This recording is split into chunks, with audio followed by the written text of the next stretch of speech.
नाजरीन, सुल्तान सलाहुद्दीन अय्यूबी रहमतुल्लाह अलैहि एक रोज बगदाद की जानिब रवाना हुए। वहां उनके कुछ करीबी और वफादार साथी किसी मुसीबत में फंस गए थे।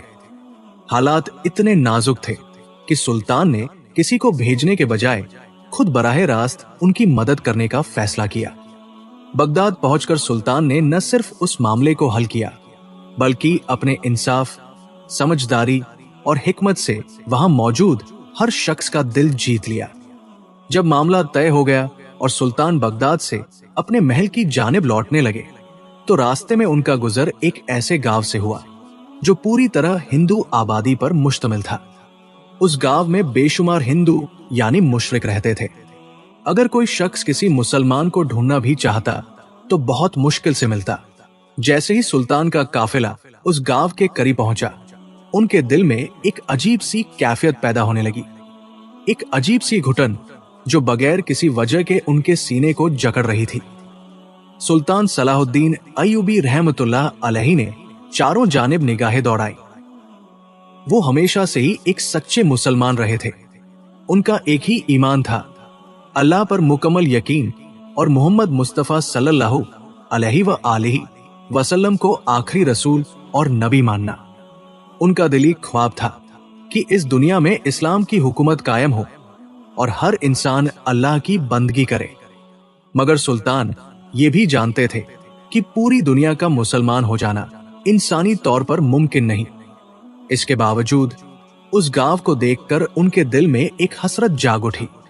उन्होंने गहरी नजर से पूरे गांव को देखा और दिल ही दिल में दुआ की, काश ये गांव भी इस्लाम की रोशनी से रोशन हो जाए। अपने दिल को काबू में रखते हुए सुल्तान ने अपने घोड़े की लगाम आगे की तरफ मोड़ी और महल की जानिब चल पड़े। मगर कुदरत को शायद कुछ और ही मंजूर था। अभी वो गांव से कुछ ही दूर निकले थे कि अचानक एक सफेद लिबास में लिपटी हुई एक लड़की उनके घोड़े के बिल्कुल सामने आ खड़ी हुई। ये सब इतना अचानक हुआ कि अगर सुल्तान ने वक्त रहते अपने घोड़े को न रोका होता तो यकीनन वो लड़की कुचली जा सकती थी। सुल्तान ने फौरन घोड़े की लगाम खींची। उनके साथ उनके 5 खास सिपाही मौजूद थे और उनका वफादार वजीर भी साथ था। घोड़ा रुकते ही सुल्तान घोड़े से नीचे उतरे और कदम ब कदम उस लड़की की तरफ बढ़े। वो लड़की सफेद लिबास में खुद को पूरी तरह ढांपे हुए थी। ऐसा लगता था जैसे कोई पाकीज़ा फरिश्ता जमीन पर उतर आया हो। उसका लिबास बिल्कुल साफ सुथरा था। उसके चेहरे पर नकाब था, मगर उसकी बड़ी बड़ी आंखें नकाब के हाले से साफ झलक रही थी। सुल्तान सलाहुद्दीन अय्यूबी रहमतुल्लाह अलैहि को वो लड़की देखते ही कुछ अलग सी लगी। वो कोई मामूली लड़की नहीं लग रही थी। उसके चेहरे से एक अजीब सी पाकीज़गी और नूर झलक रहा था। सुल्तान ने उससे कुछ कदम पहले ही रुककर अपनी निगाहें झुका ली और बेहद नरम लहजे में बोले, ये क्या तरीका है? किसी के घोड़े के सामने इस तरह आ जाना बहुत खतरनाक हो सकता है। लड़की की आंखों में आंसू भर आए। उसकी आवाज कांप रही थी।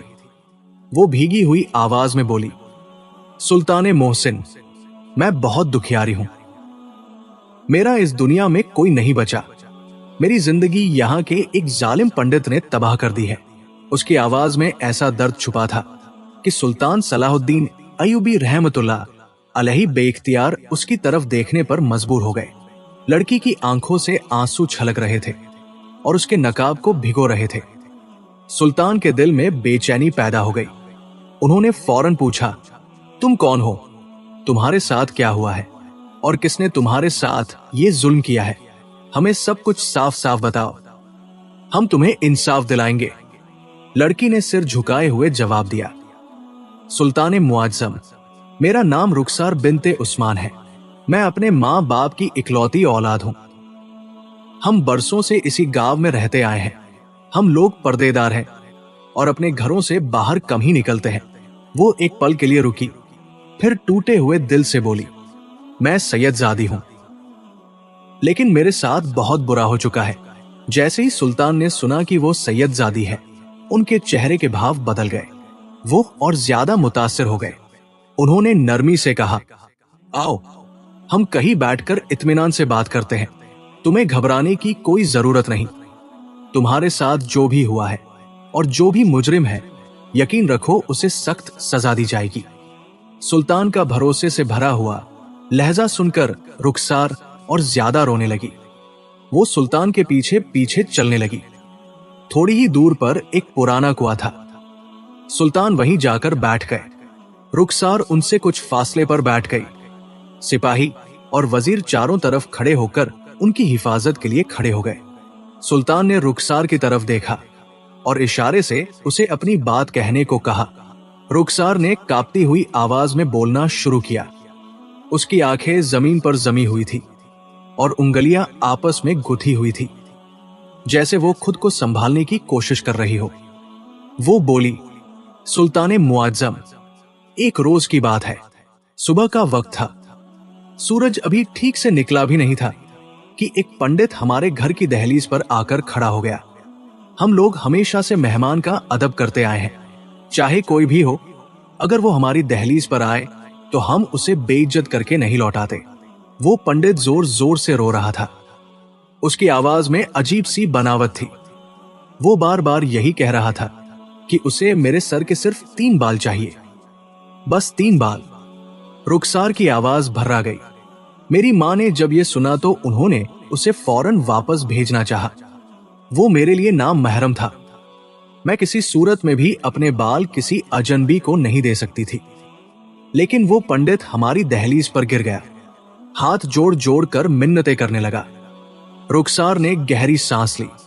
वो कहने लगा कि अगर उसे मेरे सर के 3 बाल नहीं मिले तो वो वही अपनी जान दे देगा। उसने खुद को दोराहे पर खड़ा कर दिया। सुल्ताने मुआज्जम, मेरी माँ बहुत नरम दिल है। उन्हें उस आदमी पर तरस आ गया। मेरी माँ ने मेरी मर्जी के बगैर मेरे सर के 3 बाल काटकर उस पंडित को दे दिए। ये कहते हुए रुखसार की आंखों से आंसू गिरने लगे। वो पंडित मेरे 3 बाल लेकर बहुत खुश हो गया। उसके चेहरे पर ऐसी मुस्कान थी जो आज भी मुझे डराती है। वो चला गया और मैं उसे तब तक देखती रही जब तक वो मेरी आंखों से ओझल नहीं हो गया। सुल्तान सलाहुद्दीन अय्यूबी रहमतुल्लाह अलैहि पूरी तवज्जो से सुन रहे थे। उनके चेहरे पर सख्ती उतरने लगी थी। रुखसार ने आगे कहा, उसके जाने के बाद मेरा दिल बहुत अजीब सी हालत में था। बेचैनी, घबराहट, डर। मुझे खुद समझ नहीं आ रहा था कि मैं क्यों इतनी परेशान हूं। रात हुई। हम सबने खिड़कियां और दरवाजे बंद किए और सो गए। लेकिन आधी रात के करीब मेरी आंख खुल गई। उसकी आवाज अब और धीमी हो गई। सुल्ताने मुआज्जम, मुझे बिल्कुल होश नहीं था। मेरे सर पर हिजाब नहीं था। मेरे जिस्म पर दुपट्टे का एक टुकड़ा भी नहीं था। मैं बगैर अपनी माँ बाप की परवाह किए खुद ही दरवाजा खोलकर घर से बाहर निकल गई। मैं नंगे पांव चल रही थी। मुझे ये तक इल्म नहीं था कि मैं कहां जा रही हूं। ऐसा लगता था जैसे मेरा जिस्म मेरे बस में ही नहीं रहा। रुखसार की उंगलियां कांपने लगी। सुबह उठने के बाद मुझे ये सब याद आया, मगर उस वक्त ऐसा महसूस हो रहा था जैसे किसी ने मुझे अपने काबू में कर लिया हो। सुल्तान की पेशानी पर बल पड़ गए। रुखसार ने आंखें बंद करके कहा।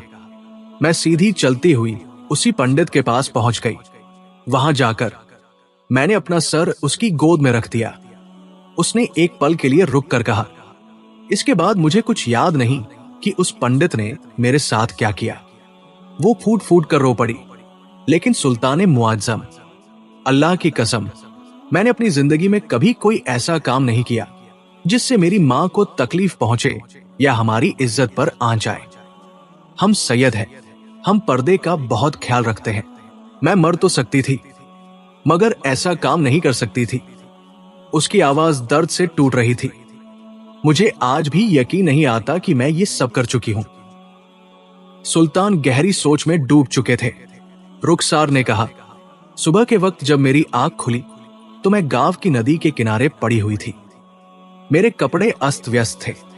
अल्लाह का लाख लाख शुक्र है कि उस वक्त गांव का कोई आदमी बाहर नहीं निकला था, वरना मुझे बेपर्दा देख लेते। मैं डरते डरते अपने घर की तरफ भागी। मेरी मां परेशान हालत में बैठी हुई थी। उन्हें भी नहीं पता था कि मैं कहां चली गई थी। उन्होंने मुझसे सवाल किए, लेकिन मेरे पास कोई जवाब नहीं था। उसने सिर झुका लिया। मुझे ऐसा लग रहा था जैसे मैं सब कुछ हार चुकी हूं। सालों की इबादत, सालों का पर्दा, एक ही रात में सब खत्म हो गया। सुल्तान सलाहुद्दीन अय्यूबी रहमतुल्लाह अलैहि की आंखों में गुस्सा साफ झलक रहा था। रुखसार ने आगे कहा, अगले दिन वही पंडित फिर हमारी दहलीज पर आ गया। फिर से मेरे 3 बाल मांगने लगा। इस बार मेरी मां ने उसे डांट कर भगा दिया। वो किसी भी हाल में मेरे बाल नहीं देना चाहती थी। लेकिन सुल्तान मुआज्जम, मुझे नहीं पता मुझे क्या हो गया था। जैसे ही वो आदमी हमारी दहलीज से नीचे उतरा, मैंने खुद उसे आवाज दी और अपने हाथों से अपने बाल काटकर उसे दे दिए। सुल्तान हैरान रह गए।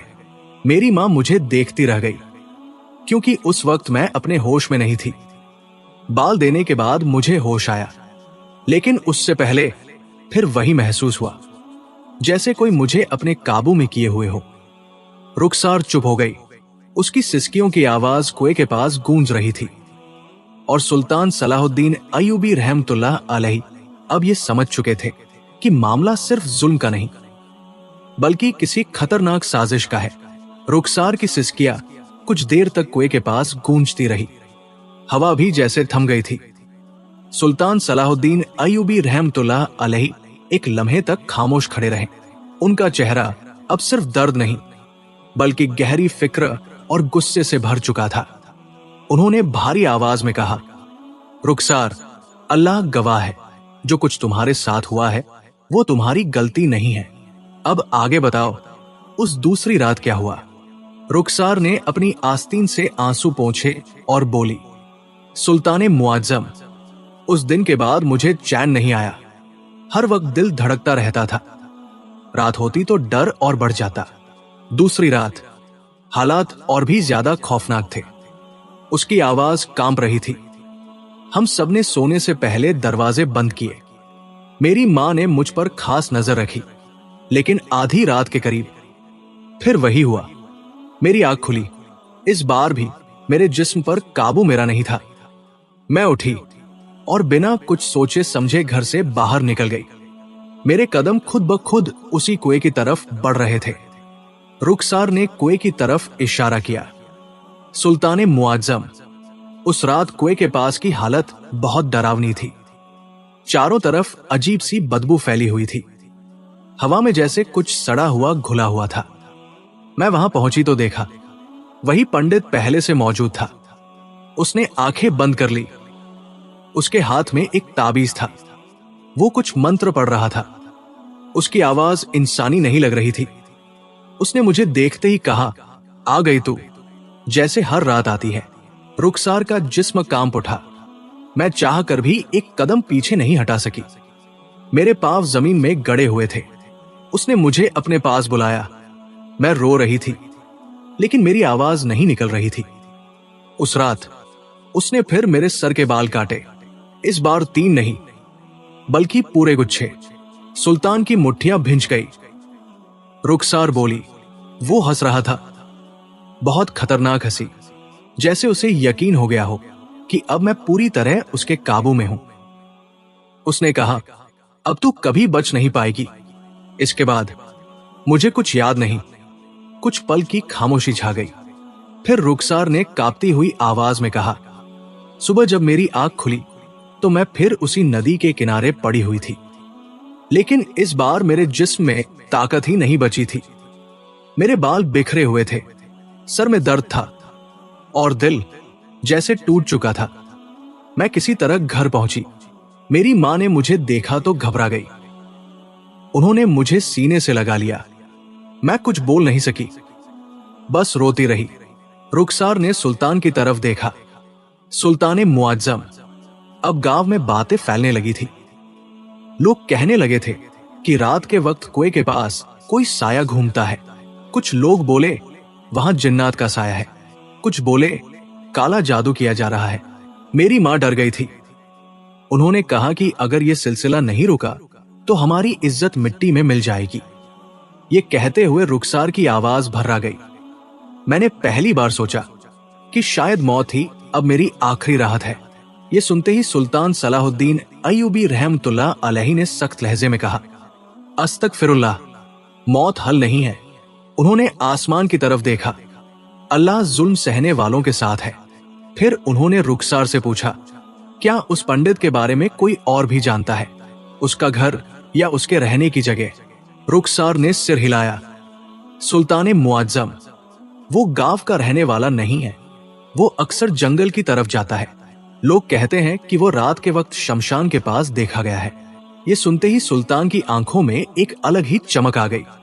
उन्होंने गहरी आवाज में कहा, अब बात साफ हो चुकी है। ये सिर्फ किसी लड़की की बर्बादी का मामला नहीं है। ये शैतानी साजिश है और ऐसी साजिश को खत्म करना मेरी जिम्मेदारी है। उन्होंने अपने सिपाहियों की तरफ देखा। आज रात मैं खुद उस कुएं के पास जाऊंगा। ये सुनकर रुखसार घबरा गई। नहीं सुल्तान मुआज्जम, वो बहुत खतरनाक है। सुल्तान ने मजबूती से कहा, खतरनाक जुल्म का जवाब हौसले से दिया जाता है। आज रात फैसला होगा। कुएं के पास खामोशी और गहरी हो गई और अंधेरे में एक बड़ी टकराव की आहट सुनाई देने लगी। रात गहरी हो चुकी थी। पूरा गांव सो रहा था, लेकिन उस अंधेरी रात में एक खौफनाक सन्नाटा पसरा हुआ था। सुल्तान सलाहुद्दीन अय्यूबी रहमतुल्लाह अलैहि अपने 5 सिपाहियों और वजीर के साथ धीरे धीरे उस कुएं की तरफ बढ़ रहे थे, जहां रुखसार का डर और पंडित का काला जादू दोनों छुपा हुआ था। सुल्तान ने हाथ से इशारा किया कि सभी चुप रहें। हर कदम पर मिट्टी की खुशबू और नम हवा में खौफ का एहसास था। कुएं का पानी चुपचाप बह रहा था, लेकिन उस पानी में भी जैसे अजीब सी हलचल थी। रुखसार पीछे पीछे चल रही थी। उसका दिल धड़क रहा था, लेकिन वो अब सिर्फ डर से नहीं बल्कि उम्मीद से भी कांप रही थी। सुल्तान ने धीमी आवाज में कहा, रुखसार, डरना मत। आज तुम्हारी जिंदगी के साथ जो भी हुआ उसका हिसाब चुकता होगा। सभी तैयार हो गए।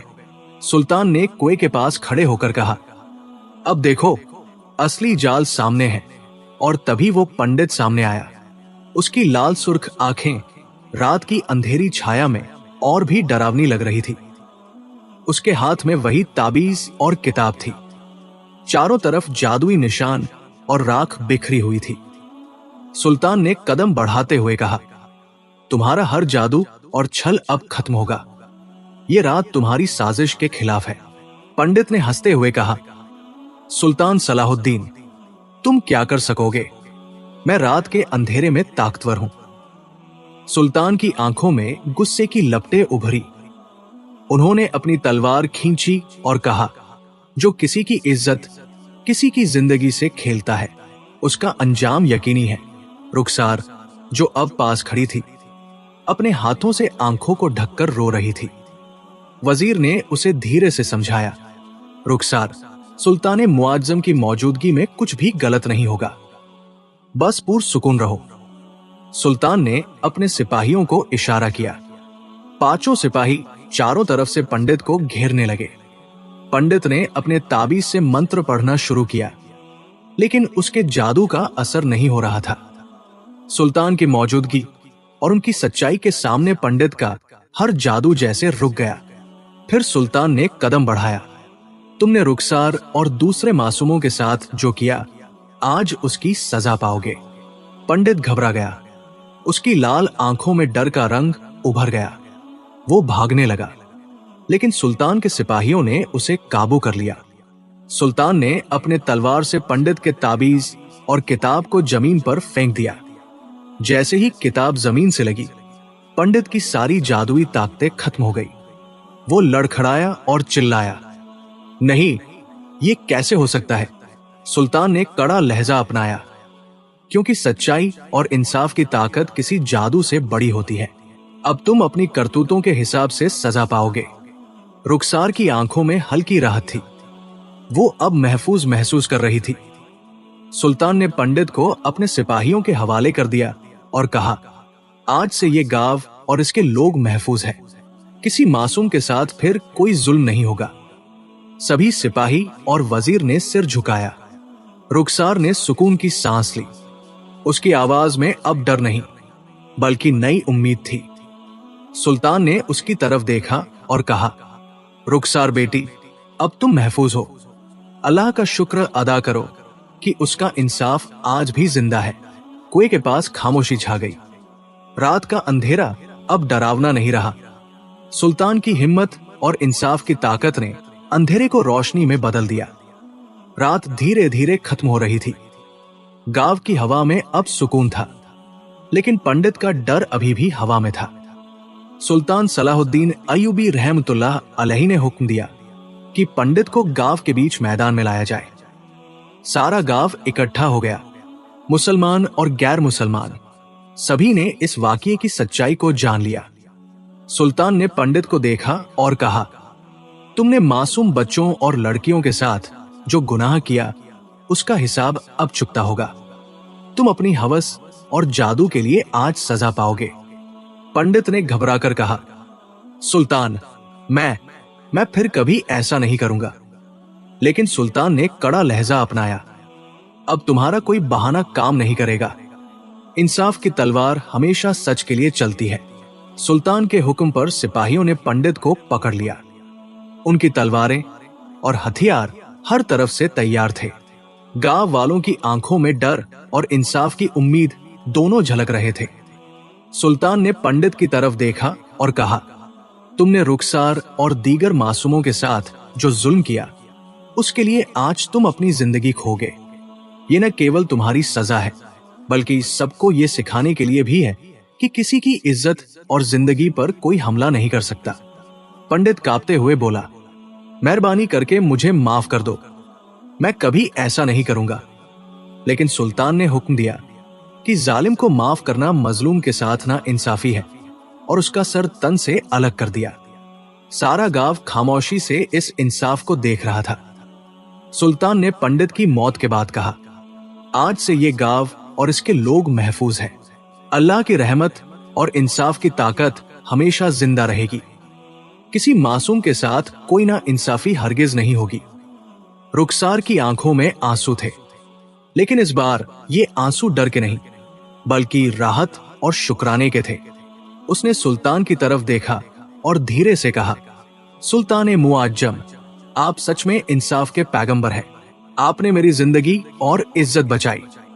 अल्लाह आपका हाफिज रहे। सुल्तान मुस्कुराए और बोले, रुखसार, इंसाफ और हिम्मत के आगे किसी का जादू या ताकत टिक नहीं सकती। हमेशा अल्लाह पर यकीन रखो और ईमानदारी से जियो, यही असली ताकत है। गांव के लोग अब मुसलमान बन गए। उनके दिल में सुल्तान की इंसाफ से मोहब्बत और उनकी बहादुरी की तस्वीर नक्श हो गई। रुखसार ने अपने वालिदैन को गले लगाया।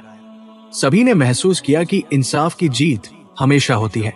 सुल्तान सलाहुद्दीन अय्यूबी रहमतुल्लाह अलैहि ने फिर से गांव की ओर देखा। उनकी आंखों में अब नए ख्वाब की चमक थी। काश दुनिया में हर गांव, हर शहर, हर दिल सिर्फ इंसाफ और ईमानदारी से भरा हो। और इस तरह उस रात के अंधेरे और खौफ के बाद सच्चाई और इंसाफ ने पूरी ताकत से रोशनी फैलाई। सुल्तान की हिम्मत और उनकी इंसाफ से मोहब्बत ने न केवल एक मासूम लड़की की जिंदगी बचाई बल्कि पूरे गांव के लोगों को नई उम्मीद भी दी। वीडियो को लाइक और चैनल को सब्सक्राइब करें। शुक्रिया।